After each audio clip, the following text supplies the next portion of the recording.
Good evening, everybody, and welcome to Telling Tales. Here we tell atmospheric stories together through the medium of tabletop role-playing games. It's Monday night, which means we are playing the Masks of Nyarlathotep with 7th edition Call of Cthulhu.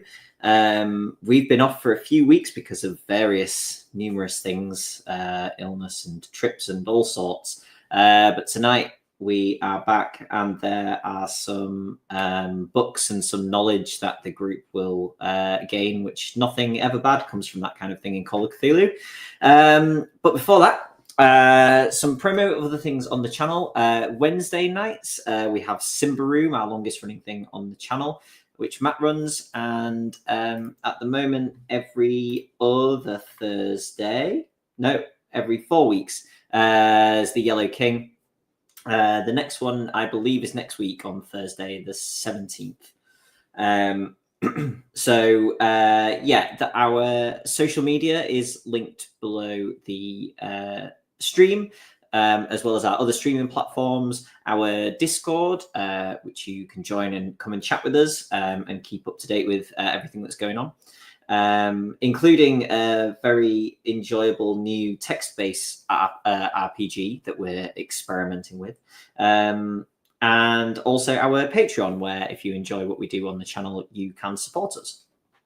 I think that's all of that. So, a recap. The group are in New York. I'll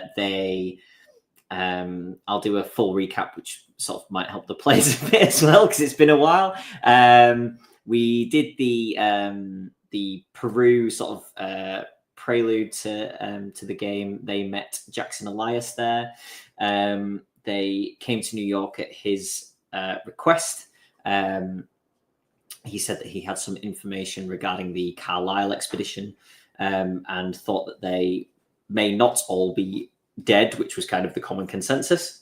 So the group went to New York, and before they had managed to catch up with Jackson, they happened across his murder in his hotel room. So they are basically investigating this. They have gone down numerous different avenues. They are, part of the group is currently meeting with Erica Carlisle. That was what happened in the last session.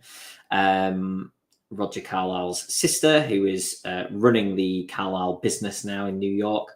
And the other half of the group have a few things that they wish to look into based on various pieces of evidence that they have found.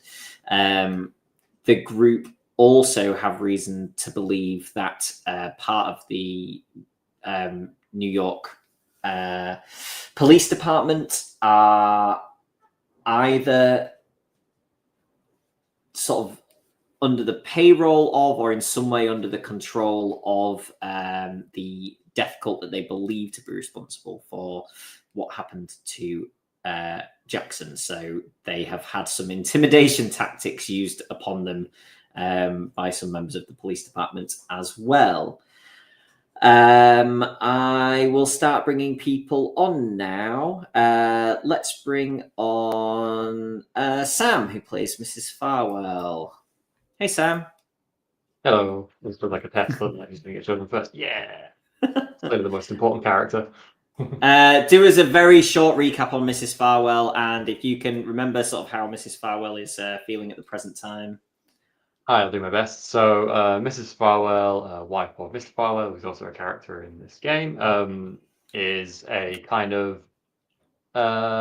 she'd probably call herself a mystic. I don't know if she's actually really involved in that community as such, but she's kind of interested in history and archaeology and perhaps some of the things that aren't necessarily normally accepted by the rigorous scientific community. She's very much a kind of curious person. I'd say quite relatively clever person. She's a woman in her mid-30s, of some means, back in England. Yeah, she's quite excited to be on this trail. I think definitely intimidated, certainly being threatened by the law was a bit of a step up from what we've been doing before. I know that say step up and we were hunted by, horrific vampires, but for some reason that felt all right because it was completely alien to our normal world, whereas when our normal world is turning against us, that's a bit more intimidating in its own way. So I think that's probably where Mrs. Farwell sits, but she's very glad to have kind of engaged with Miss Carlyle, and is very happy that Miss Carlyle has volunteered these books to her, because she was going to push, knowing that, well, guessing that the books were here, that she was being coy about them before the end of the session. I was going to push to get access to them. Thankfully, I haven't had to do that, so that's good news. Cool, thanks, Sam. Worth noting as well, while we're talking about Erica Carlisle, to a reminder on another thing, there is a man by the name of Hilton Adams currently in prison on death row, who is, I think, almost certainly the group believe that he is innocent of the spate of murders that sort of precluded Jackson's murder, but were basically the exact same. And again, that police corruption came into that. But Ms. Carlyle has agreed to sort of, in secret, behind the scenes, cover the cost of further appeals, which is the reason that the appeals had kind of dried up, because the funds had run out. Let's bring on Justin, who plays Mr. Farwell. Hey, Justin. Hello. You are also at Erica Carlisle's home. How is Mr. Farwell doing with all of this at the moment? I think you know, the police presence certainly is a little unsettling. You know what's going on with that. They've really been getting in our business, and I think it's best to be ready to make a quick exit if needs be. But hopefully here we could find some leads that will yield some interesting insights and directions. Cool, thank you. Let's bring on John, because Merritt Barton is also in the same place as the other two. How is Merritt doing? What's Merritt thinking about all of this? Merritt is thinking that all of this is a very big mess, and I think there's no current indication that there is actually something supernatural going on. But Merritt is, there are clearly people who believe that something supernatural is going on, and it's all caught up in this weird police corruption nonsense. Yeah, that's roughly it. There's people are lying and people are keeping information from him, and he is unraveling the web and hoping that no one further gets hurt in the process. Lovely, thanks. We are hoping that Jack will join us at some point, but for now, the final player, Steve, who plays Edwin. Hey, Steve. Evening. Hello. Edwin doesn't want to go to Emerson Imports. Well, Edwin is Edwin is a lawyer in his early 40s. Being involved with the police in a negative way would probably impact his career somewhat. Also, being stabbed or murdered would also be detrimental to career prospects. So, given the sudden surprising turn that, yes, a number, possibly a significant number of police are not following their original purpose, Edwin is feeling somewhat intimidated by it all, and not really immediately keen to leap into the thick of things and suddenly find they're surrounded by murderous, corrupt cultists, for instance. Sounds fair enough when you say it all like that. Edward just wants to go home. Yeah, it's on the list. I was going to say it's like it's either really bad or really good for your career to be entirely on the wrong side of the police, depending how you view it. Depending on how good you are at it. I mean, you know, Yeah,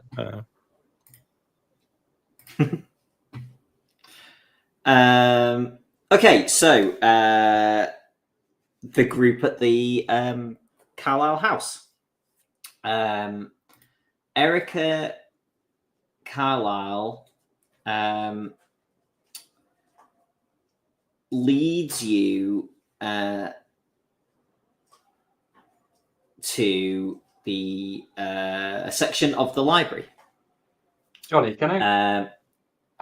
I'm curious to gauge her approach here. Was it that she was kind of always planning on showing us these books, or do I get the impression she was almost like testing us, and then has decided she's going to trust us? I'm just curious on the reasoning. You can do a psychology roll if you like. Can't help myself. 78. That does not pass. Never mind. I don't know. So yeah, the library, reasonably kind of what you would expect in a mansion library. Easy chairs, tables, reading lamps, as well as ashtrays and spittoons, which I suppose you wouldn't necessarily get in England in the same way. Oh, Jack is here. Let's drag Jack on before we begin properly. Hey, Jack. Hello. You've missed all of the intro, so if you need any reminding of what's happening, then Well, just Ted has been hit on the head in the interim and forgotten everything. I think that you and Edwin and Inga's character were going to go maybe to scope out Emerson Imports and Fat Mabel's coffee shop. Yes. Does she know she's called that, or should we call her name?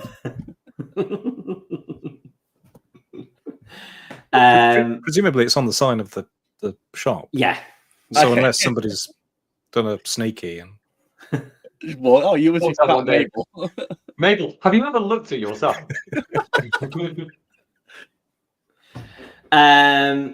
Okay, cool. So the library. There is also an elaborate high Victorian iron fireplace, a billiards table, and if you had to guess, several thousand books in glass cases along all the walls, which look to be unlocked. If you sort of glance around, you can see complete leather-bound editions of Dickens, Emerson, and various other, very well-known and probably quite expensive authors' books. And they sort of date back for hundreds of years, the books. You also see another section containing books that you assume are, well, some of them you assume, some of them you can basically tell are occult books, traditional magics, and that kind of thing. You can see numerous reference books in English and French. And the three of you make me spot hidden rolls as you're looking around, please.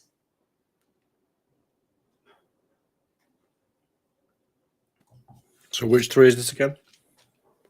You, Sam, and John. Nope. Cool. Remarkably, I fail, even though I have a spotting of 86. Wow. I'm very confident that is a fail. Yes. I passed. Okay. 5 under 65. When you spot the English and French, perhaps it's the sort of linguist in you picking out strange things in this section.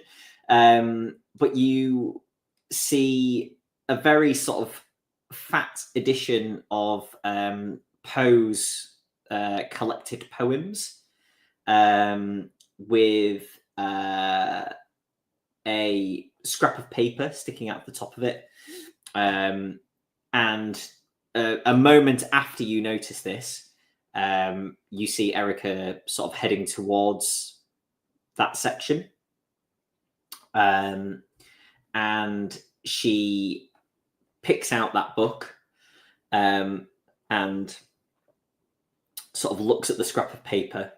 And then she reaches behind where the book was. And you hear the shifting of a wooden panel and the clicking of a button. Probably excited noises. And the case starts to move to the side, the bookcase. Always wanted to see one of these. You didn't make spot, but John, I'll use your previous spot hidden roll for merit. When Mrs. Farwell says that, even from the back, you kind of see the corner of Erica's mouth sort of shift up a little. And you see it basically reveals a small cavity with a safe. And again, glancing at that scrap of paper that was in the book, she sort of leans forward to the safe, turns the dial a few times, and it clicks open. I'm assuming that you will be leaving a respectful distance between this woman and her safe. It's safe to say, like, Yes. Mrs. Farwell is trying really hard to leave that distance, but she's maybe struggling because this is very interesting for her. Perhaps Mr. Farwell is assisting her with maintaining a polite distance. She's just sort of Sure. blocking you seeing into, she's not like spreading her, but she's not to the side leaning in. She's almost purposefully kind of blocking you seeing into the safe. She wants privacy for her safe. Fair dues. And she, you hear the safe door click shut, and the dial, she does a big spin of the dial. And she turns around with 4 books. And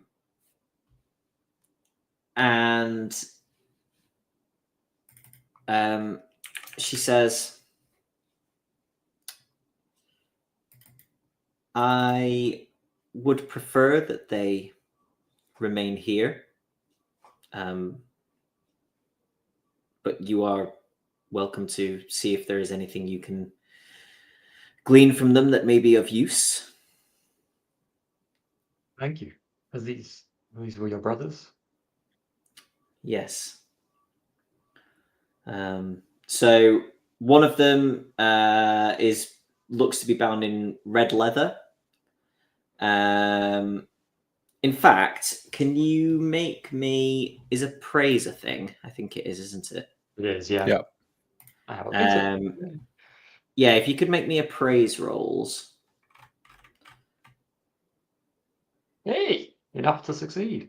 That is a hard success. Hit. How? How much do you have in appraise? I have 25 in appraise, and I rolled an 11. Oh, Nice. Wow. Don't Helps forget that I to tick rolled an skills. 11. I know, appraise tick. That's a valuable one. Okay. So the 3 of you, one book is bound in red leather.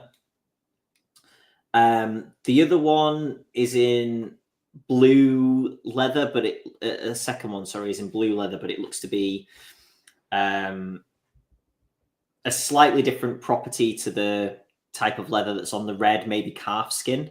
Mrs. Farwell, you know that it is calf skin. The one of them, which has the red leather one is titled the narcotic manuscripts, PNAKOTIC. The blue calfskin one is titled, I don't do French, let's see, Sélections des livres de vent. Oh la la. Monsieur. There is one titled Amongst the Stones, which even Mrs. Farwell isn't sure what it's bound in. And there is one titled Life as a God, which Mrs. Farwell alone realizes is bound in human skin. There we go. Yeah. I mean, they existed. It's not like it's the most strange thing in the world, but it's certainly unusual. Yeah, but it's just like now we're playing Call of Cthulhu. As a rule, I just want to be on record saying it is one of the most strange things in the world. I'm just going to just while we're doing it. We've all got a couple on the shelf. It's certainly. I do not. I was going to say, Johnny, it's certainly not the sort of thing you would expect at a private library, right? I mean, the private library of a really rich person who's a little bit eccentric, maybe. I guess Sure. Yeah. Okay. Is it in a private library or a public one? Obviously, public libraries. Oh no! I'm sorry. Do you know how expensive books bound in human skin are? Do you think a public library could afford it? Exactly. So it must I've got 2 out of the local library right now. You got to make sure you return it on time, otherwise you're the next book. Yeah. Oof! Big oof, guys. Anyway, I was going to say, Johnny. I think before, maybe even just as you setting the books down, I will ask, Miss Carlyle, do you know anything about these books? How rare they are, or I'm kind of trying to gauge whether she realizes how old they might be. That one's found in human skin, origin, that sort of thing. I know very little about them. I had a small look at them, and to be honest, they made me feel a little unwell, so I didn't bother again. I see. Well, understandable with this one. It must be at least several hundred years old. It's bound in the skin of a person. I say, pointing to that book. And she will say, goodness me. It's actually a little over 100 years old. Slightly unsettling.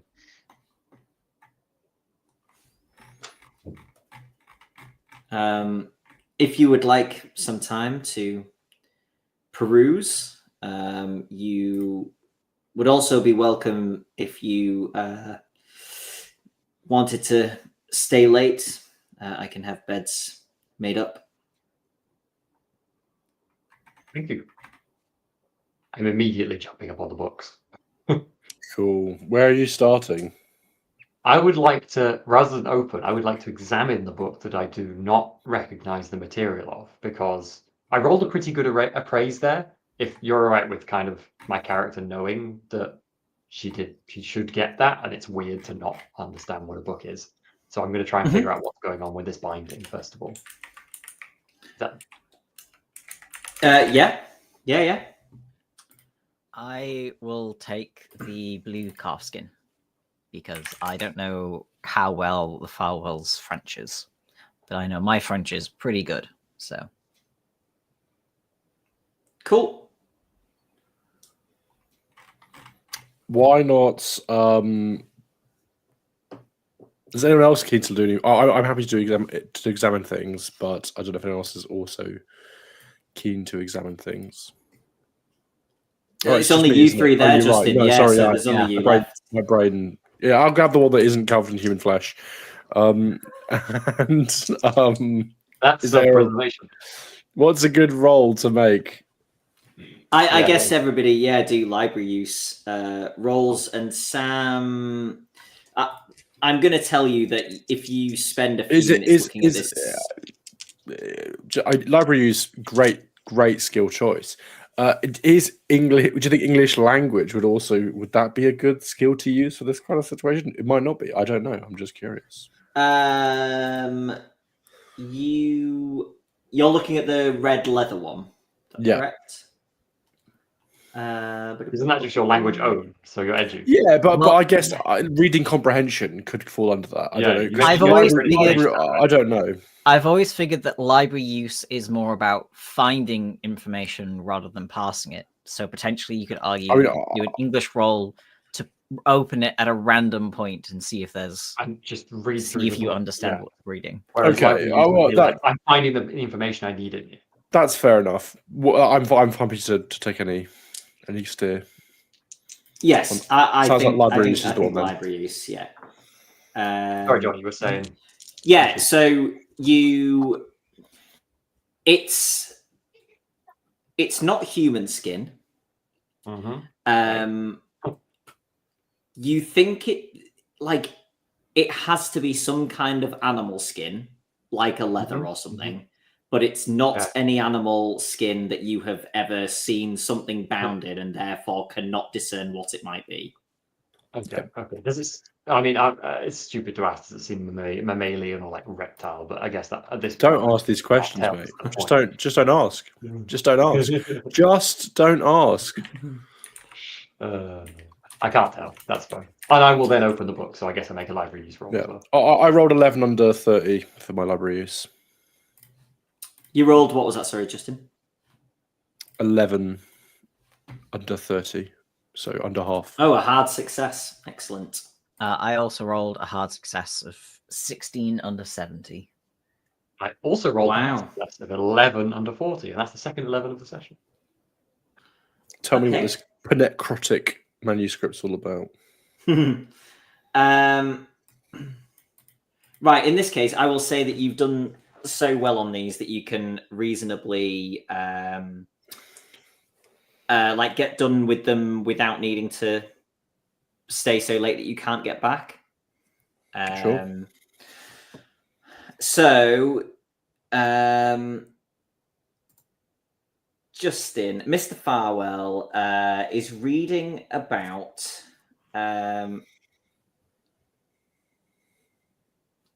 Egypt.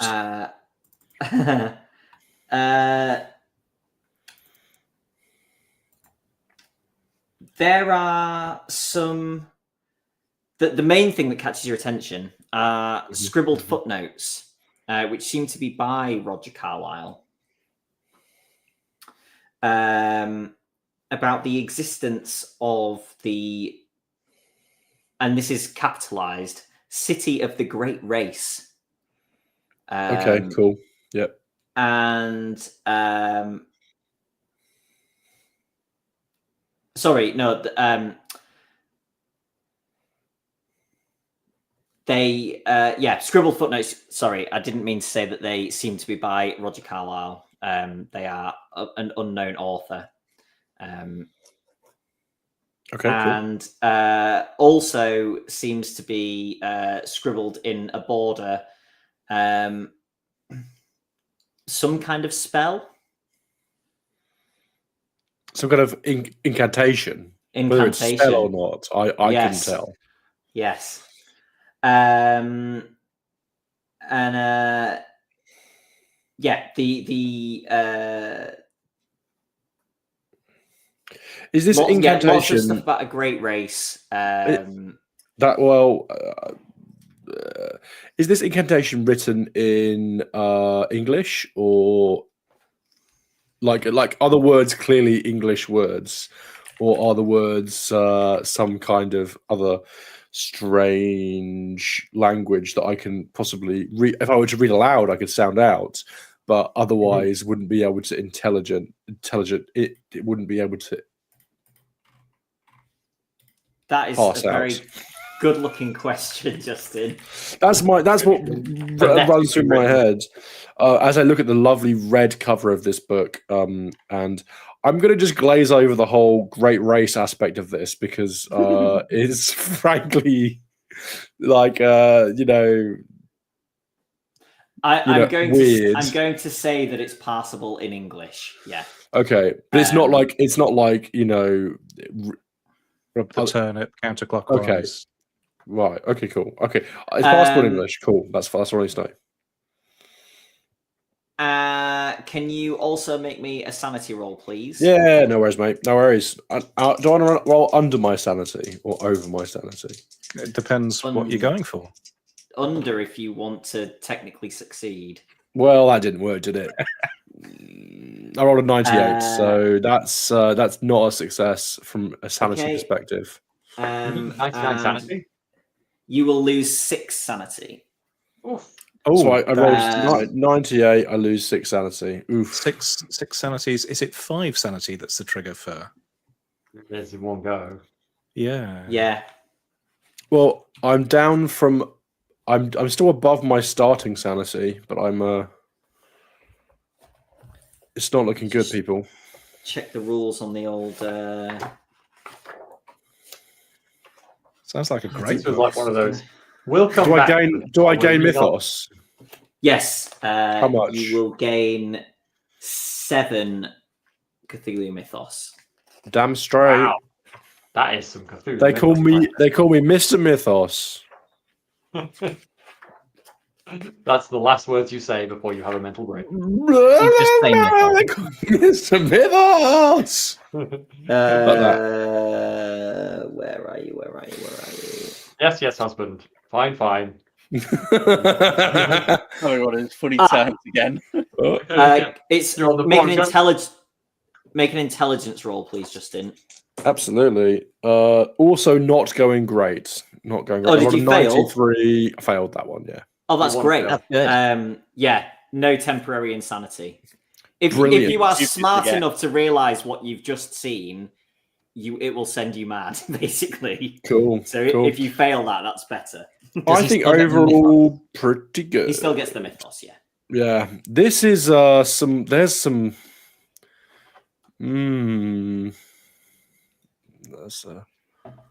there is a lot more in here that you think you could learn.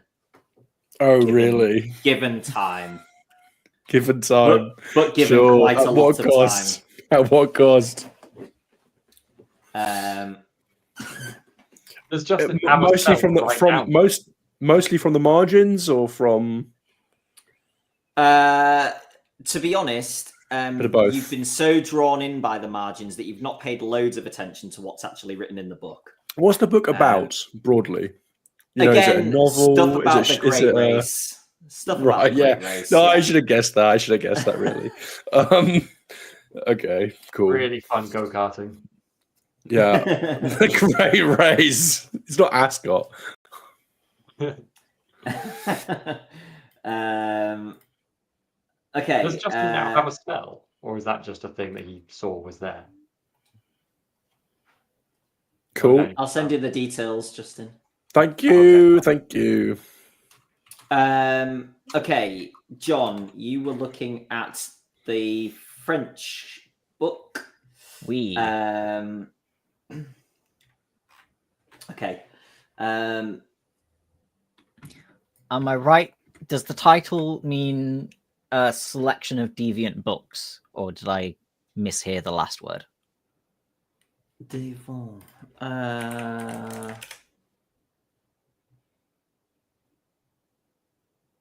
What likely? My ability.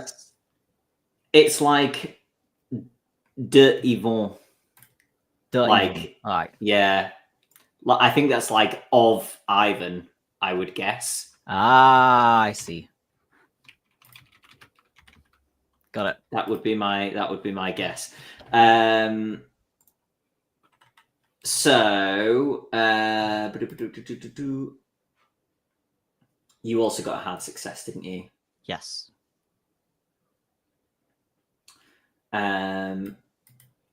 Okay.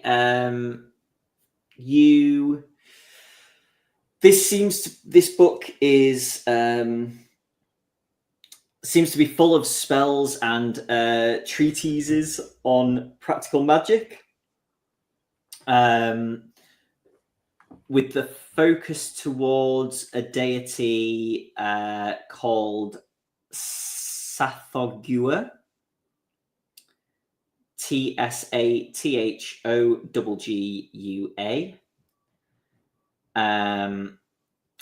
Again, there are things in the borders here, illustrations of something that looks like an inverted broken ankh. And discussions on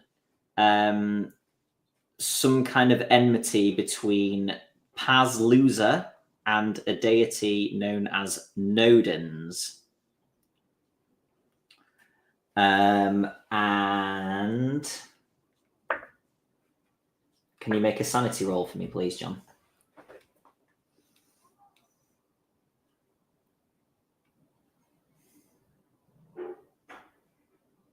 That's a fail. 5 sanity. 5 sanity. So I'll need an intelligence roll again, please. Yeah. Oh dear. We have high sanity. How are you both failing? I rolled a 96 and I passed the intelligence. Oh, I thought you were saying you rolled a 96 on the intelligence. No, I rolled a 96 on the sanity. I rolled a 14 on the intelligence. Best results. Okay.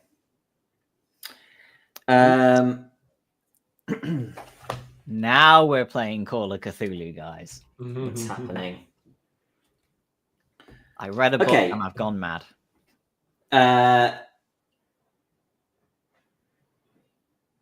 Let's deal with Mrs. Farwell's reading of the book first. John, your Cthulhu mythos goes up by 8. Ooh. And again, before you go a bit mad, you're like, I could spend ages reading this and pick up loads more information. So Sam, you were looking at the not red, not blue, not human book. Is that right? Yeah. Yeah, I can't remember what the title was now. Amongst the Stones. Oh yeah, that's the one. This is a book of poetry. Quite a slim volume compared to the other books that have been brought out of the safe, and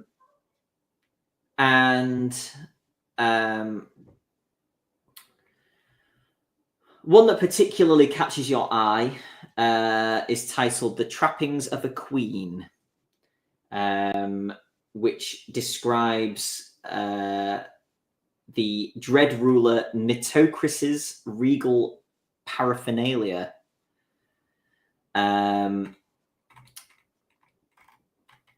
But yeah, the book's still making you feel a little uneasy, and the feeling of the book under your hands, there's something not, you still haven't figured out what it's bound in, and it's bothering you. Can you make a sanity roll, please, Sam?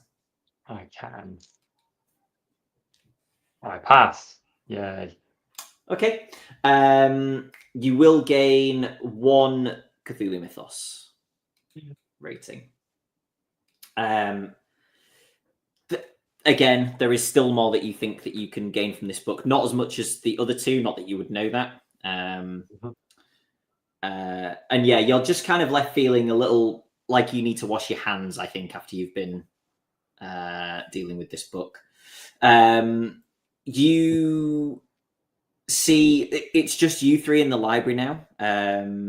Erica and her sort of helper have left you alone in here. And Merritt sort of gets up from the table that he's been looking at the book at and starts kind of he goes over to the section of occult books and is kind of ripping books out and looking at them and flinging them to the ground. And I think it's safe to say I'll be quite quickly will be like, Mr. Button, calm down, because it's someone else's library. Like I'd be maybe like nudging Mr. Farwell to help calm Merritt, but I suspect Wilfred will be otherwise engaged. But Yeah, merit is maybe not the typical usage of the term, but I would say inconsolable. He's sort of tunnel visioned on whatever it is that he's attempting to do or find, and you don't really feel like you're getting through to him at all when you're trying to talk to him. Continuing to try, and maybe just like gently, like, you know, rest a hand on his shoulder and try and be like, it's okay, calm down, what is it, and that sort of thing, even if I'm not getting through. He again, doesn't even really notice your hand on his shoulder, so he doesn't brush you off or anything. He just, like, your hand does leave his shoulder, but it's because he goes down to reach for another book, and then and then he kind of gathers together a bunch of them and takes them over to the table, and he's kind of poring over. There's about 15 books open on the table, and he's just kind of nose deep in one for about 5 seconds, flicks through a few pages, and moves over to another one. You can't make any sense of how he could be getting any information from what he's doing. But that's what he's doing, at least for the moment. Now he's at the table with these books. He's not calmer, but it kind of makes more sense than him being at the shelves. Is Miss Carlisle with us? Or did she No, you three are alone in the library at the moment. Okay, got it. I probably need to check around to make sure no one's watching us as well. And then maybe just tidy up after Mr. Barton.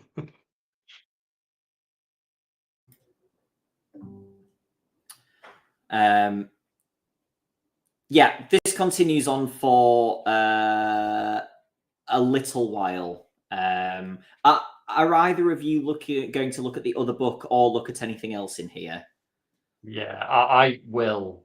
So presumably I finish kind of first because I'm looking at the small book. I will at some point look at the other book. And she died. It's how she'd want to go. Yeah, I mean that was effective.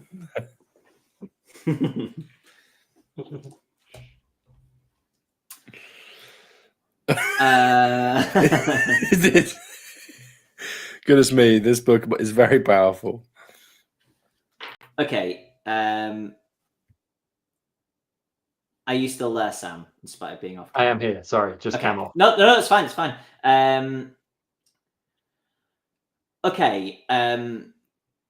This book seems to be a diary by somebody named Crompton, who is narrating all manner of unspeakable acts committed for the Pharaoh of Darkness. And also describes a hidden throne room in a pyramid. But yeah, you are going to have to make a sanity roll for the things that he's writing about in here. I think it's safe to say at this point, if my character had hand sanitizer, she would be using it like constantly with reading both of these books. Yeah. Yeah, too bad you don't have mind sanitizer. 17, that is a pass.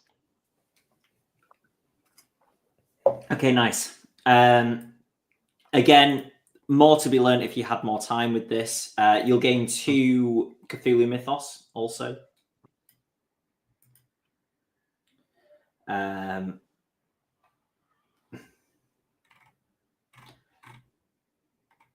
Okay, let's say that you've spent a good couple of hours, I would say, going through this stuff. Merritt has continued in this sort of almost ritual of back to the shelves, fling some books until he finds some that fit whatever thing he is looking for. And then he goes back to the table, and then eventually John Merritt kind of feels himself. It almost feels like, you know, when you are still asleep in the morning, but you are aware of things going on in the real world and they kind of blend into your dream. And then you wake up. That's how it feels. So you hear the flipping of book pages, maybe even the sort of dropping of some books onto the floor. And it feels to you like you're in a dream where those noises are something else. And then it's actually at the point that you sit back down again at the table, it gives you a bit of a start.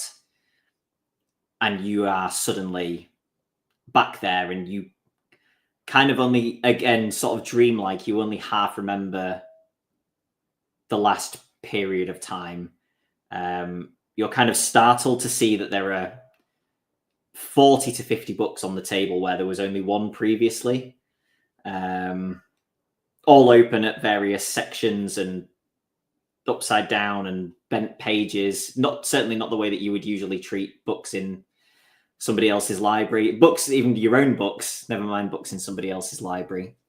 But yes, you are now sort of back in control of your faculties, as it were. I sort of sit back and rub my face and sort of look around to make sure that the firewalls are still there, see if anything other than the huge piles of books has changed. Mr. Barton, did you find what you were looking for? No, I think I might have nodded off. I do apologize. Quite animated. Was I? No, I was reading and I think I lost myself for a moment there. You seem to be looking for something quite frantically after you read the first book. I tried to, ask if you were okay. Well, you didn't respond. I have no memory of what it may have been. Can I look at the books in front of me and try and determine what a person who was looking through these books may have been looking for?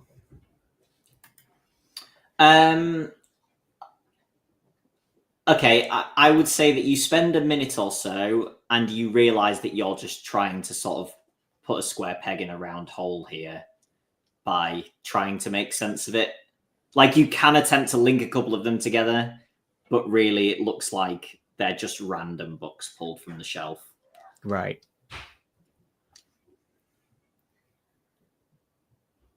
No, whatever it was, it has left me. Well, what did you gain from the French volume?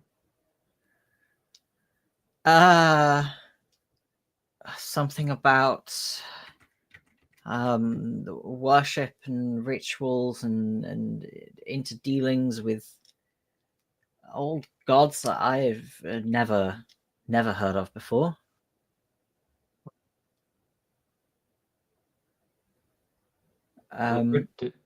It seemed to refer to an entity called Sathogua. And something about a feud between, was it Pazluza and Nodens? I can't tell if it's a reference book for some sort of fiction, but it's certainly nothing I'm familiar with a typical French or Gallic paganism. But yes. Is it worth us making occult rolls to see if we recognize those names? Yeah, do you know what? I would say that you two probably of everybody could. I just fail. You could There's spend much more luck. than just. Well, I fell by 5 points, and I don't think I care enough about this to use my very small amount of luck. What was yours? Sorry, Sam. No, I way over 70. Cool. Interesting. Oh, Wilfred, what did you find out? I think that either Carlisle or someone has been reading this book and leaving a lot of kind of like shows some of the margins, like a lot of notes on it. The whole book seems to be about some kind of great race and their city, and I don't know. There's a lot of detailed writing that I might have to look over some more. For my part, this strange book here, which I still can't quite make sense of what it's made of. It's a poetry book, actually. Odd poetry. Characters I've never heard of. Jonny, could you do the same for me and put the names in the chat of the ones that are in my books? Thank you. And this rather frightening tome is a diary of yes, most unpleasantness. I didn't really learn too much from it. Again, like yours, I would love to read them more. Well, I don't know if I would love to read it more, but I definitely feel there's more to learn from it.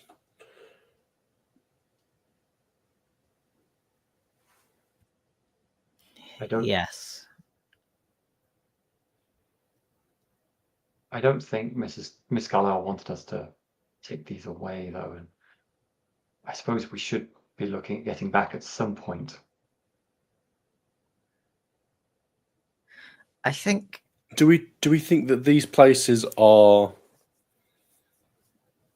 have any links to the Carl expedition in Egypt? I did mention a pyramid and something inside a pyramid, like a main room or something inside of a pyramid, but it didn't really. I mean, we saw a pyramid in Peru, so I'm not certain.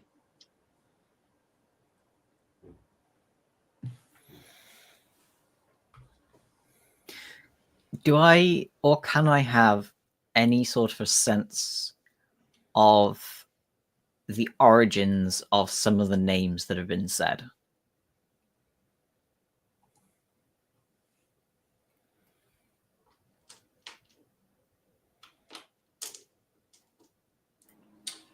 Probably, other than Crompton, which sounds very English to you. I think the other names you would you'd probably be guessing. Right.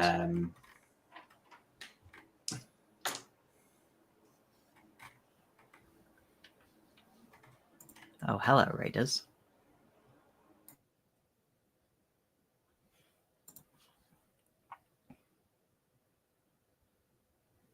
You're on mute, Jonny. Just spotted that. Thank you. Does anybody want to do anything else here? I would like to put the books back where I apparently found them. And then I will not explicitly say, but sort of make it clear that I would like to leave. I mean, so two things. Like, didn't Jackson suggest that these books held some kind of clue to unraveling the whole thing in one of his scribbled things? That the books are in the safe and that they're valuable or something. Jonny, do you have that factoid to hand? I can read that out in but a moment. I'm seeming to remember something. Didn't Jackson say it's coming to me? It's You coming just to said me. the books are in Carlisle's safe. It seemed to have nothing to do with the previous sentence or the next, like a lot of his scribbles at that point. Well, he knew about the books. That's one thing. The other thing is, has anyone read anything that could be seen as a definitive or even vague suggestion of a location from which we could glean more information? Like anything in this, anything identifiable that may be a real place that genuinely exists, rather than the fantasy story of the fight between Pazluza and Nodens. I have no idea. Like, what have we learned from this? Was this worth it? You said your book seems to describe a city, right? Yeah. And I guess information about some great race. That's something certainly that Carlisle or whoever was doing these notes was very interested in.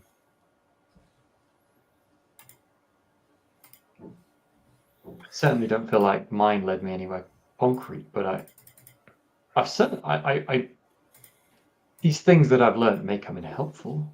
I mean, these names, they're new to us, but it feels like they're very small parts of a bigger puzzle to me. Who was this Crompton fellow? Anyone can make a history roll if they want to. History's a thing, right? Yeah. Hopefully. Yes. Yeah. I can make the roll. I doubt I can pass. Well, and in fact, I didn't pass. I'm rolling so good today. Extreme success. Hard success. Wow. He was an English artist. Montgomery Crompton. Does he have a reputation for being a bit weird? Yeah, with extreme success, do I find anything more about him? You, at the point that he wrote this diary, from the way he's writing, he's almost certainly insane. And yeah, his works sort of got strange, more sort of Hieronymus Bosch as he went on, kind of thing. When was he about? Was this like? Oh, he said it's about 100-year-old book, didn't? Yeah. Yeah. Let's say with your history roll, you would guess this would be around sort of early 19th century, sort of in the first 10 years of the 19th century. Got it. Okay. This is maybe too much information, but do I know if he was well traveled or he was very much English based? That might help us a bit.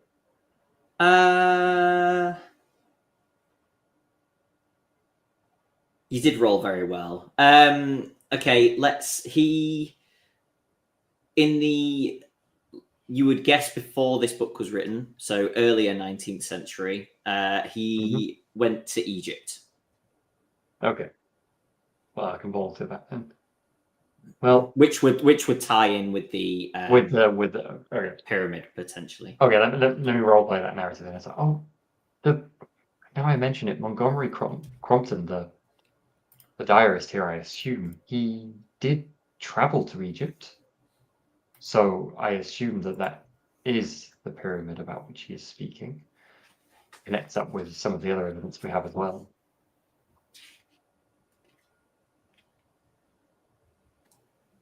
Okay. I'm happy to put the book down and return it to the library. So without tearing out any pages. Is it getting later in the day now, Jonny? Yes. Late afternoon. Okay. So you'd probably want to be beginning to travel back if you were not going to stay the night. I will, at the very least, like write the titles down of these 4 books. So we have like, I mean, we're not going to forget, but you know what I mean. So we've got, and I might like take a few, like those are the 2 books I read. Just perhaps as the poetry one. Just while I've got 10 minutes, try and scribble down 1 or 2 of the poems. The one that struck me most important, perhaps. If that, because I presume it's not too long if I can do that. So Yeah. Read over it again and again. Wait a second. I just remembered we're in a library. These aren't the only 4 books, as I just proved. Is there anything else about Crompton in the library? Make me a library use roll.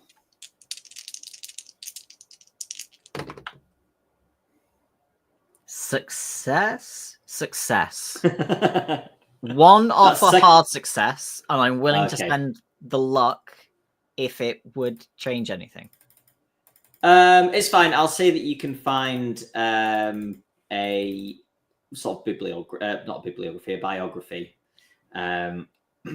So yeah, you have a look through, and you find that the sort of bit that is of the most interest to you, you know, you kind of flick to nearer the back, and yeah, he went to Egypt in 1805, and seems to have become some kind of minor priest of some kind of, let's call them religious organization. The name isn't given, but yeah.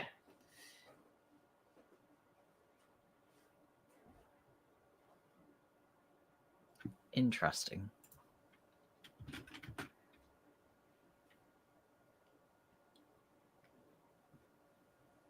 Yeah, assuming otherwise, we're just kind of waiting, Miss Carlisle, or do we know where she'll be? Are we going to meet her again somewhere?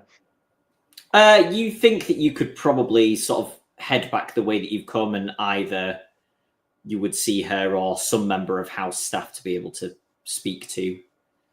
And actually, she is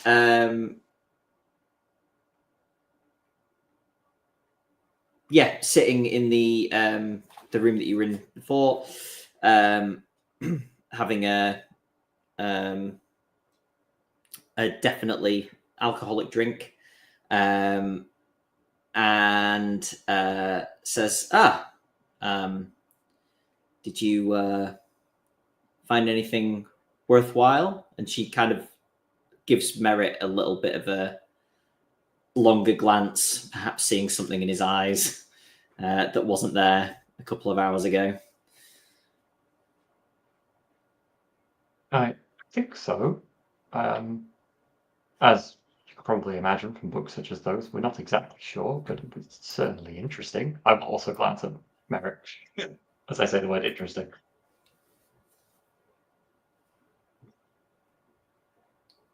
Thank you very much for showing them to us. I would say you are welcome anytime, but please do make an appointment. But those books are not closed off from you now if you need to take anything else from them. Thank you. Yes. Would you like to take my carriage home? Could have the driver take you. It's generous. Thank you very much. Hopefully, we will see you again at some point soon. I feel like our paths are going to cross again. Perhaps another gala. Indeed. Well, they are your favorite places.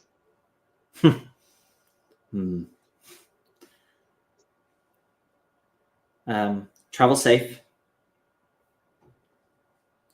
And I assume that you go and get your journey home. So, many hours earlier in the day, Tedwin,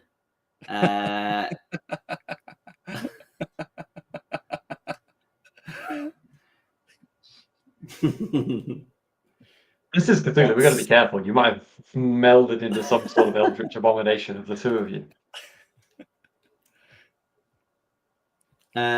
Yes. What would you like to do, and what would you like to do first of the things that you would like to do? So we just left. We talked to the Lieutenant Poole, hadn't we? So At the diner. that's the last thing we'd done. Yeah.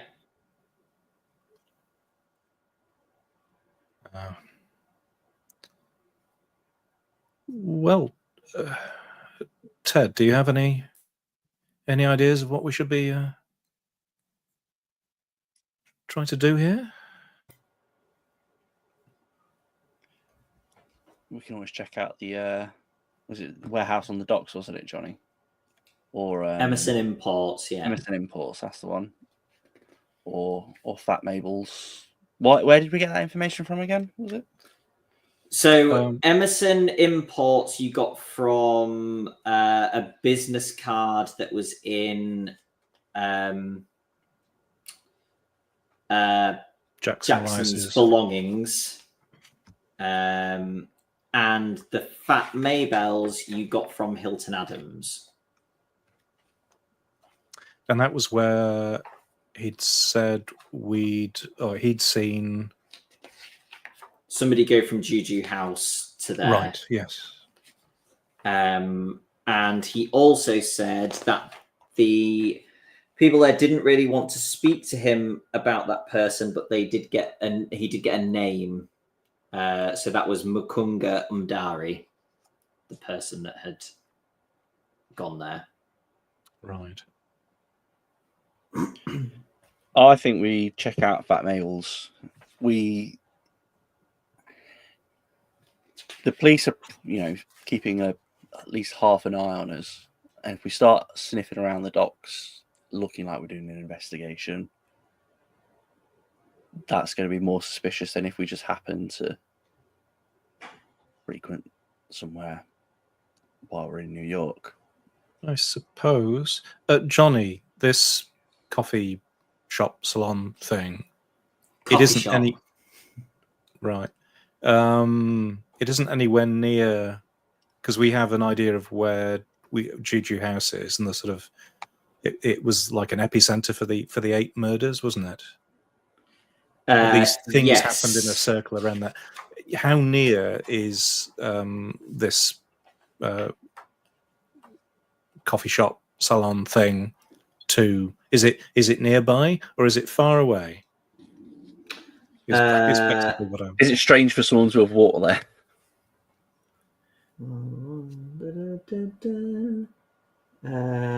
Basically, like if it's smack in the middle, if it's just opposite Juju House, it is essentially around the corner. Oh God! So they're both off. They're both off 6th Street. Right. And hang on, I can 39th and 6th was the saloon, wasn't it? 139th and 6th. That explains it, right? My notes were wrong. Yeah. You wander into Fat Mabel's, everyone's wearing a red scarf. Yeah. Yeah, perhaps we should leave that one till a little later when things have died down a bit. Perhaps Juju House was off West 137th Street. Yeah. So yeah, they're quite close.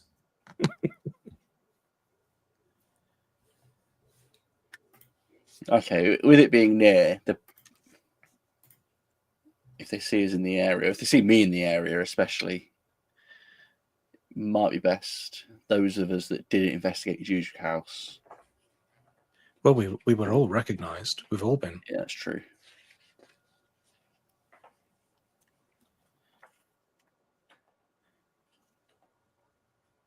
How far away is it from us? But they're not going to accept that, are they? Oh, we were just in the area because we're staying around here.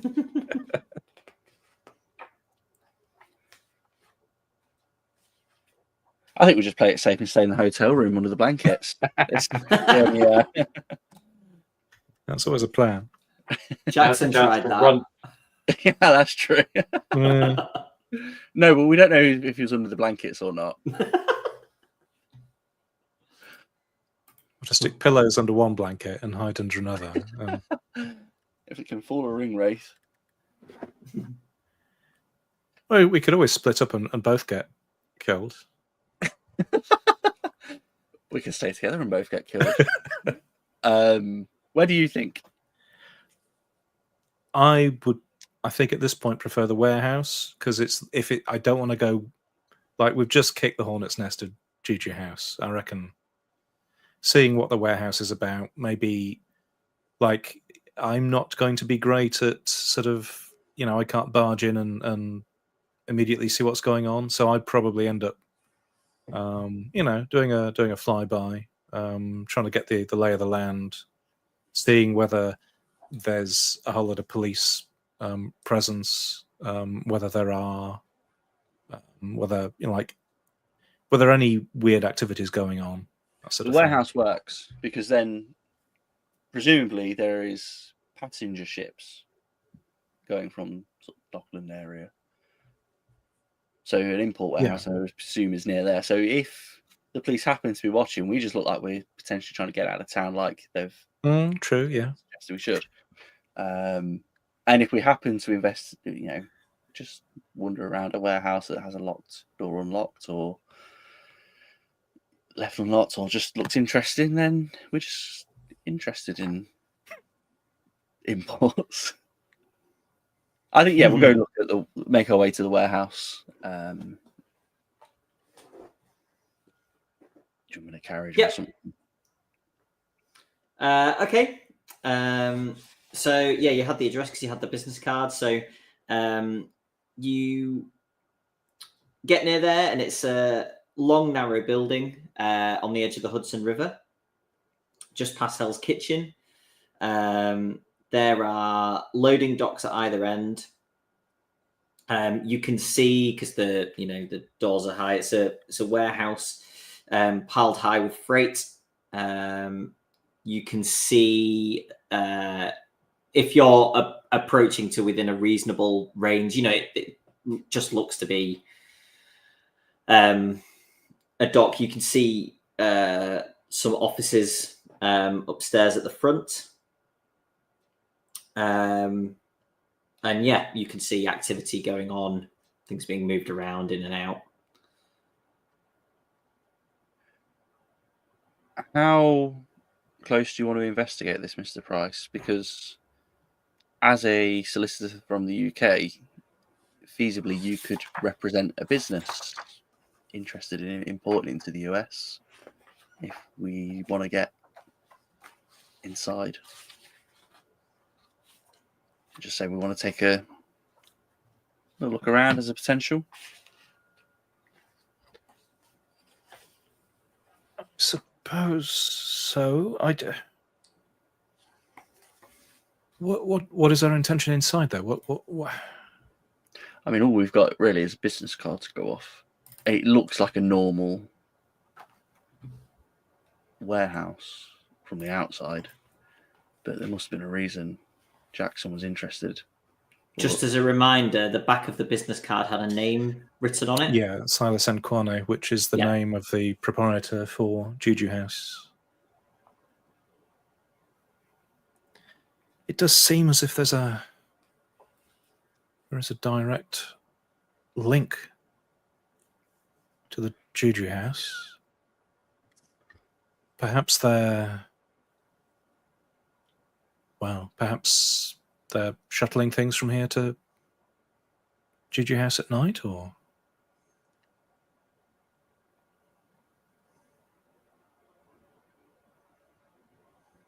I don't really know how to address this. We can go in and ask around, but I doubt that they're going to have anything on. They're not going to show us anything really. And all we've probably done there is paint a target on our backers. Yeah, if they're involved in cult activities and the police potentially are, all that does is draw attention to ourselves again. Jonny, the entrances and exits to this place, like, are there? I can't believe I'm asking this. Like, are there any that look, insecure? Could one accidentally, take a wrong turning if it was, at night and you just happen to be, or is it like our doors going to have to be broken into or walls climbed, that sort of thing? You just So- got a crowbar and I was taking it for a spin. From a quick look, you have there's like I said, a loading dock at either end. So Mhm. they have the big doors for those, and then at the end that you're at, there is also like a person door, which is not currently in use because everybody's just going in and out of the loading dock for the work that they're doing. It may be the same at the other end, but the door does have a lock. You would probably assume that these places would be reasonably locked up because people know that they have a lot of goods in them at any given moment. Are there any places where one could sort of secrete themselves and just keep an eye on activity during, like if yeah, Almost certainly there would be some sort of like stacks of pallets and stuff left out here on an evening. Maybe even some bits of machinery and stuff like that could be left out that you would be able to sort of hide behind. Or, there are rows of buildings, so even being one building along and peering around or what have you. But this warehouse is sort of, a rectangle, so there's nowhere to sort of, you couldn't be super close and be hidden, but you could certainly, if you thought that if you thought somebody was gonna come through a door at this side, you're pretty confident that you'd be able to get somewhere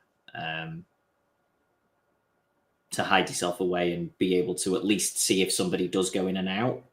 Even if that is, if that's the long and short of it, you'd think that you could see that. What time of day are we saying? It's like afternoon at the minute. Was it? We'll say that you're actually late morning to midday at this point. So presumably it's reasonably busy. It's no, Yeah. it's a working warehouse. So Tuesday, it's midday. It's pretty bustling. Jonny, would there be a area. way of figuring out what sort of business, like other business records that would be kept outside of the warehouse, like public records, things that are logged, where we could check on what sort of activity Emerson Imports does, or whether they've been in the news, or is it just going to be like they're going to be in the office and we need to get into the office somehow? I certainly don't think you would be able to publicly get they've traded with X and X and X unless it was a big. Sure. Emerson Imports lands massive deal with Cthulhu Enterprises.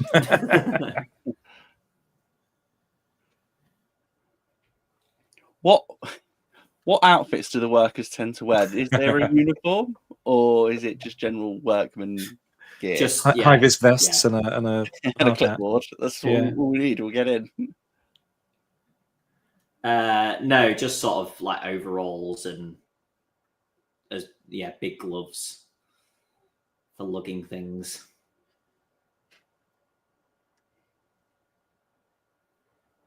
Yes, I think, Ted, if we want to get inside, it's going to require. I think it requires subterfuge. And whatever we do is going to be a fairly high risk strategy.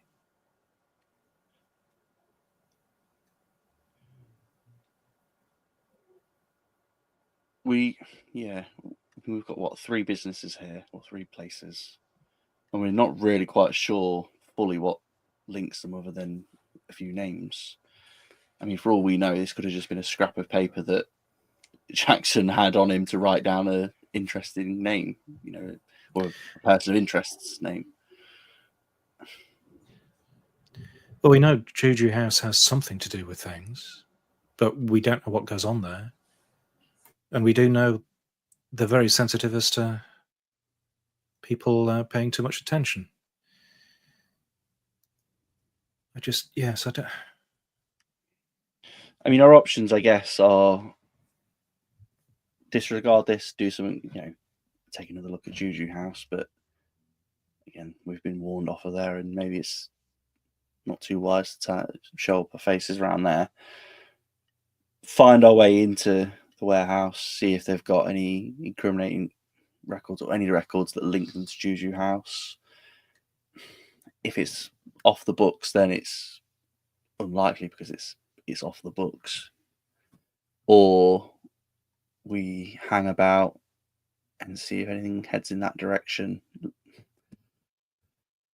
and tail them somehow. But then presumably what is the distance of this warehouse to Juju House? Probably it's a fair distance. So saying anything heading in Juju House could be heading in anything to 100 places. How do we know what's heading towards Juju House unless we sit here late at night? All of a sudden, a wagon leaves at midnight, and we go, "Well, that's odd. Let's follow that one."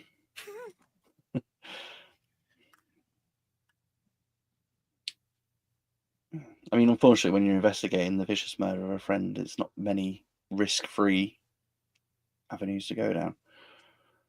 I love to imagine you two awkwardly hanging around outside this warehouse for like 2 hours. And I'm just like, Just staring at it. Yeah, perhaps we should sort of, move around a bit. I presume maybe we're just taking a stroll and not sort of, literally sat there. Strolling back, strolling the other way. Yeah. Different disguise each time we walk past.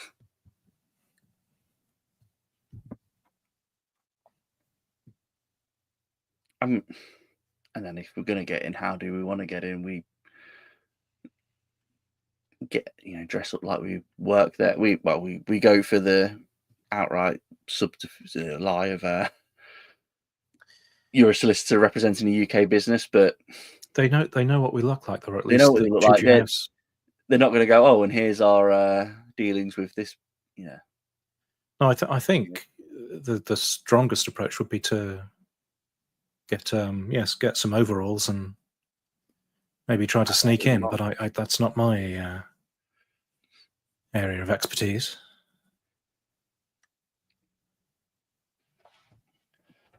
Yeah, if only we knew someone with more, light-fingered skills. I don't know. I mean, I've made my way into a few places I shouldn't be before. You probably shouldn't tell me that.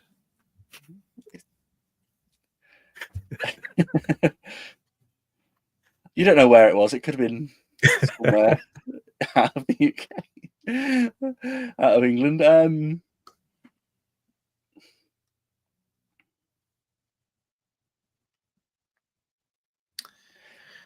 I mean, look, worst case is if that happens, if we do that and we get caught,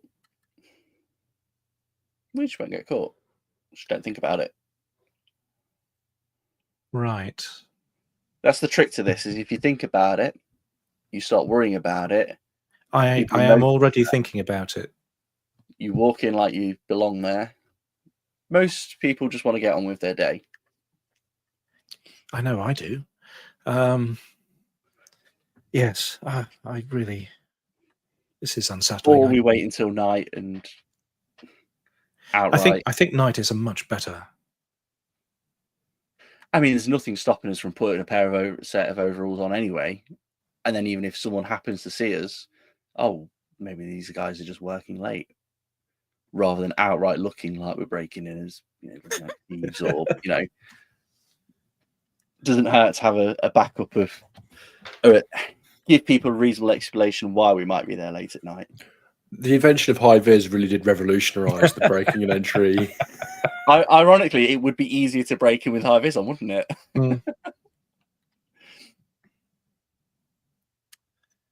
Yeah, health and safety report. We've had mutterings that Ukraine's are all out of whack. You've not had enough deaths. You must be underreporting. I think that sounds like a plan. We'll get some overalls and break in at night. Ted says this very quietly.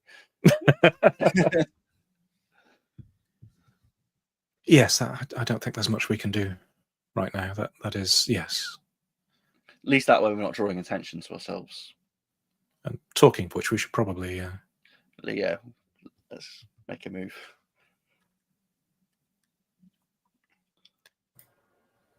Yeah. So now we want to find some overalls.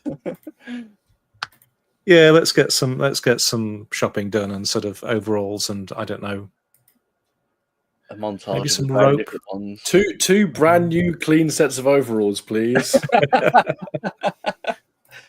I was picturing with some no sort of identifying montage features. where, one of us is, well, two of us are sat outside the change room, and Edwin comes out in various outfits. I think we'll probably be just buying a bunch of, like a bulk pack, party pack of overalls, just in case, just for. And then just rubbing them in the road a bit and mucking them up. Because that's not weird. Are you going to wear this overall over your suit, or? I'm not like, you don't want me breaking into places. I'm a lawyer. I can't break into places.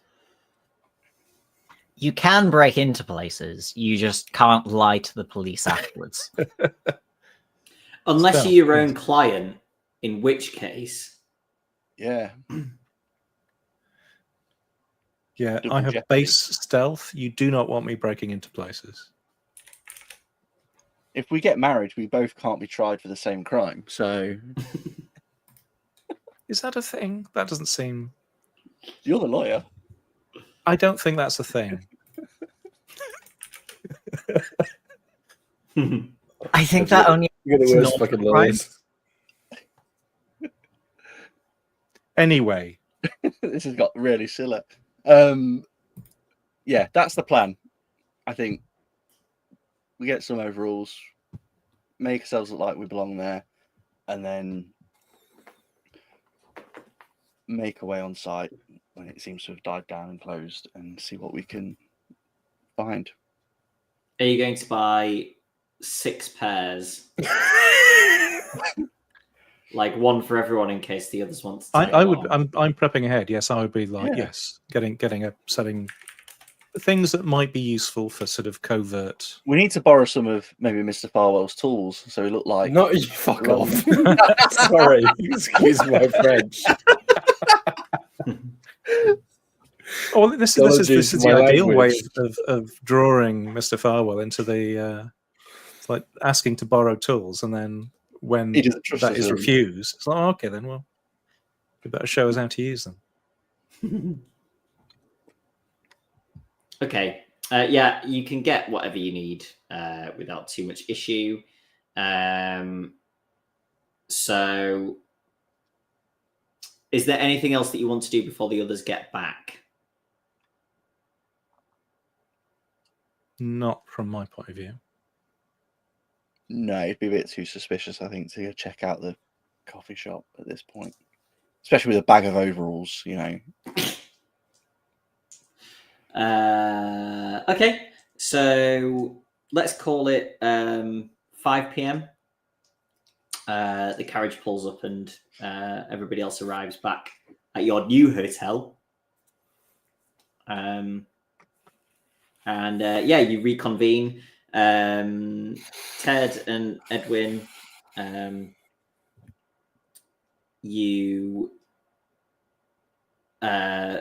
Merritt maybe still seems a bit off. Is everything all right, Mr. Barton? How was Miss Carlisle's? Yes, she was perfectly helpful. She showed us some books. That bad were they? And then he just trails off. I think I'm saying nothing and just looking at Mr. Barnes. Oh. One of these books was covered in human skin. It was weird. That's bound with humans, not coated in its husband. This is something that has happened historically, but it is unusual. It's I mean, something that's that marginally better.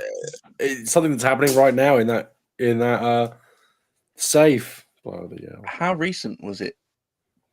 About 100 years old, which is more recent than one might expect. Or hope. That book was by an English artist, Montgomery Crompton. It was a diary of sorts. He was known for having gone mad, and it's safe to say Really? his writing bore that resemblance. I didn't get too much from it, but he travelled to Egypt, and one of the main, well, he noted a key kind of core room in a pyramid. Became Another a Egypt connection. priest of something or other. Yeah. I suppose Well, no one important enough to be written about. But And exactly as you say, Ted, it's something, location. I mean, that leads on to the next point of maybe it's a location to look out for in the books of where we think might be a good idea to go tonight. We scoped out the import warehouse. In the day, it doesn't really give us much. Without getting inside, it's a legitimate business. Good. Any idea what they're importing? I mean, I don't think we really got much of a sense, did we, Johnny, when we were there? Just wooden boxes. I don't suppose anybody like dropped a crate on the ground and it opened up and you know. Oh, I've dropped all these. Yeah. They're dealing in boxes. dropped all these masks. Sorry. Who are they all? Art imports Crap. for Yeah. Crate after crate of red scarves. That's all they sell. I had been entertaining the idea of applying for a job there. I mean, we thought maybe that's one way in, or we thought if Mr. Price represented a business looking to deal with them, we were just concerned that anything that showed our our faces around there would alert the police or anyone keeping an eye on us that we're still continuing the investigation. So we maybe thought a bit more stealthy method might have been more appropriate. Yeah, I would be worried they would recognise you, Wilfred. I don't know, but this I connection. don't see why they would. I mean, it's not I really wouldn't- that many people who've seen me. Just I wouldn't the before. police. Well, I wouldn't before yesterday morning have thought that they would have stopped us in the street. So who knows?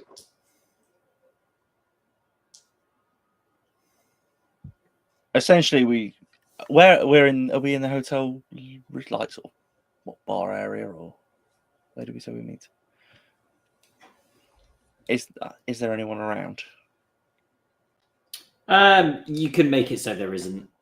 Like if Oh, you're wow. in the like if you're in the bar, I would say that you could go to one of your rooms if you wanted to have a private discussion. You know, I'm not. It's probably a discussion better to have had or to have privately. Walls might have ears here.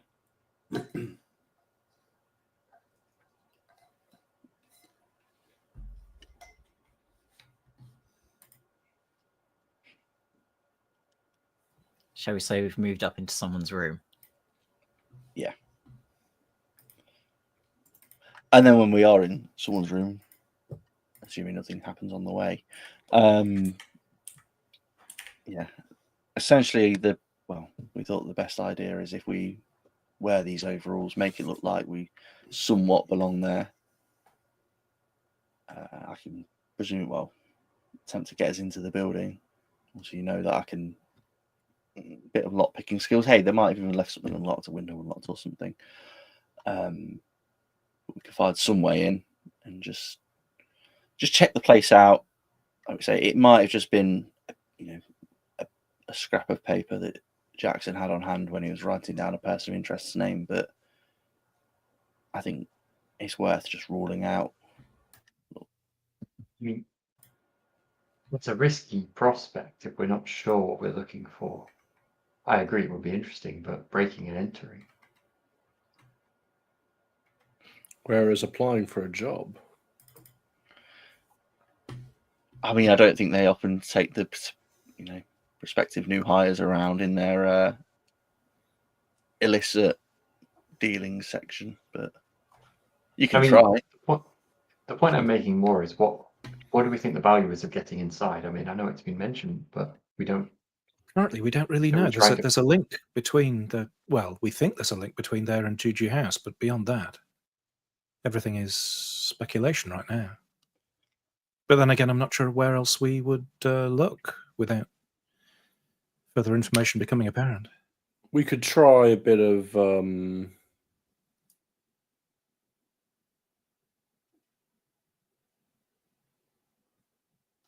we could try might be ways of getting inside. Maybe we could engineer something.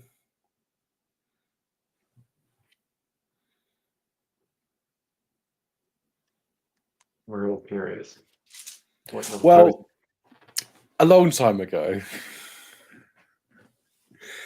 there was this place in London that a friend of mine had. He had to get something from an office, and so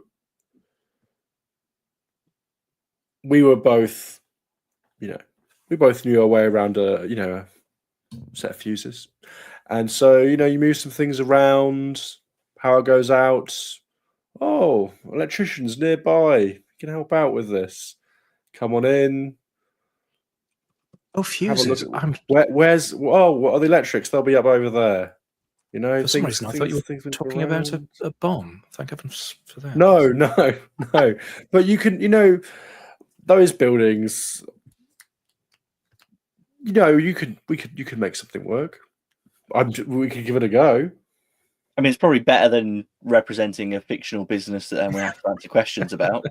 Well, look, I mean, I was thinking of going down there and offering my help with whatever. These factories and warehouses always have things that are broken. I can fix quite a lot of things. While I'm there, those jobs can take a lot of time. And then, you get an opportunity to see things. That's how I was thinking of doing it. But if you wanted to do something that was more in and out, then maybe you could engineer for something to go wrong and then have someone go in and look around a bit, and then everything goes back on. And, it's fine. We can all leave. Everyone goes home. Don't even need to pay him. I didn't even fix anything. It was just a temporary, I'm just saying. I'm not saying I did it a lot. I'm just saying that I know someone who did do it. Well, Mr. Farwell, it certainly sounds like you're more experienced in these things than I had anticipated. Yes, perhaps you should take the lead here, and it does sound like you have any number of plans. We'd have to think it through a little. Just wing it. I mean, that was Ted's plan, pretty much wing it and break. I mean, let's say with those nice new overalls you got, Ted was positioned, say, outside the warehouse at a certain time that suddenly the warehouse loses power. He's already working on something else. He can come on over and have a look. Goes on in, has a look around, power comes back on mysteriously, and then he just leaves. He goes, oh, fine, he's gone. We're in and out, however long we need. Can we say we bought some hats and 15 caps minutes, and maybe 15-minute fake adventure mustaches as well? In and out. Sounds as good a plan as anyone. Yeah, that is definitely more advanced than anything I could possibly come up with. As long as we don't do the same trick every adventure, I think it can't fail. And as long as it doesn't go as badly as the last time you tried to. we'd have to look at the situation. I haven't looked at the warehouse yet. I don't know.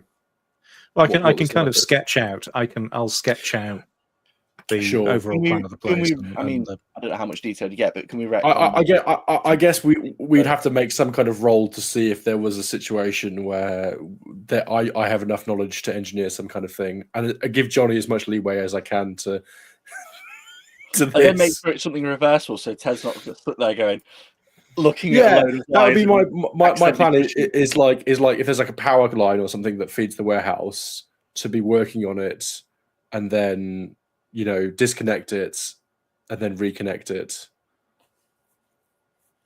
and have Mr. Price at the bottom to stall if the coppers turn up and go, "Why are you disconnecting power lines?" Okay. Plead the fifth. So are you going for this tomorrow in the daytime now? Sure, why not? I think it would be a daytime thing. Like let's pick a time where let's say it's late in the day, towards the end of the workday when everyone wants to go home, and not right before work, because we don't want to say, we can close up for the day, but kind of like let's say the workday ends at 6 o'clock, then like 4. The ideal situation is, the power's gone down. I can look at fixing it. They go, well, and then you're outside already with your overalls and spanners and things, and you go, I can come over, walk. And I was in the area. I can see there's some kind of fuss. Some people's powers have gone out. For a small fee, I could have a look. If I don't fix it, you can have your money back. You don't have to pay me. And then it all just boop, boop, comes back on and have a look. That's what I'm suggesting we could try. It almost. And you just have to say, I'm sure the setup for the electrics for these things, normally they're in the office. That's what you just have to say with a lot of confidence. I know you. There's a big reset switch just under this desk. I know you think they're going to be down the hall in that place that says electrical works, but trust me, that the way these warehouses are designed. Yeah, open that crate as well. It might be in that one. Almost certainly just under this pile of import records. Here's your problem.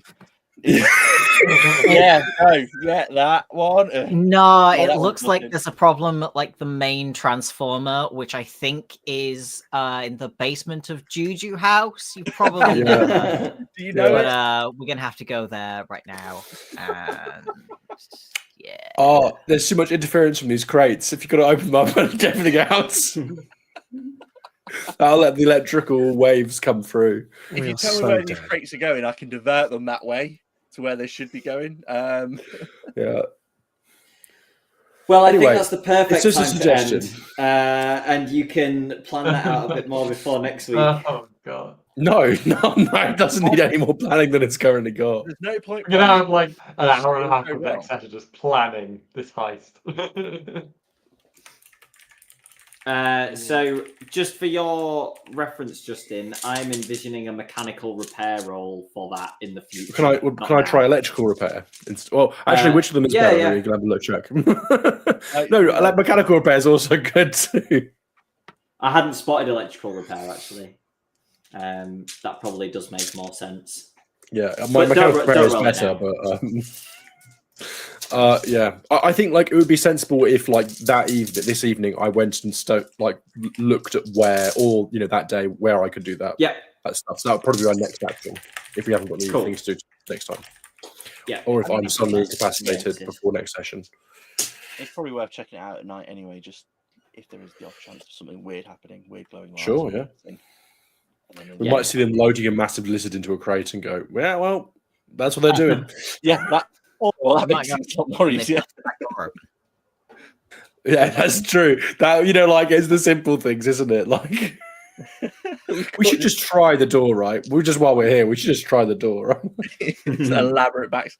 Can I still be an electrician even though no one's asked? It's one of those funny moments. Yeah, if you just ask, they'd be like, we have to show people around our warehouse. We probably don't even need to have the electrical issue. We probably need to go up. We could just knock on the door and say, we think there might be an electrical issue in this building. Can you show us all the important things? Probably let us in. Yeah, and here's where we import all the human sacrifices. Here's all the cursed artwork. Books bound in human flesh over this way. Yeah, I'm sure they'll be pleased to do that. Cool. Thanks, Jonny. Yeah, thanks everybody. If anybody has any questions or comments, please put them in the chat. We can chat about those. Channel things. Wednesday's Simba Room. Next Thursday, I think, is the next Yellow King. Social media, Discord, and Patreon, linked below the stream, as well as our other streaming platforms. The best way to keep up to date with everything is probably to join us on the Discord. There is an events tab where things are updated. And as I said at the start, we are having fun experimenting with a new text-based actual play thing on there as well, which, it's fun so far. We should be on next week. I think that's everything. Anything fun for the screen? I have a couple of follows and thanks and stuff. Thank you to Pope World Build for the follow, and follow Black Cats for the raid. Yes, thank you to everyone there. I think this suggestion was not explored into its full potential. Yes, we could put Ted in a box and post to Emerson Imports. This is when we find out that actually Steve's character just really hates Ted. And it's just like not even doing it for the import thing. Just like, bye. You the three are like, oh, we'll go check out the Carlisle house. You guys hang out, and Steve's character's just like, oh, great.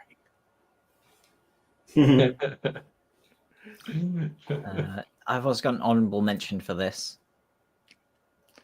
So Sathog, you her. I've only just met her. Very good.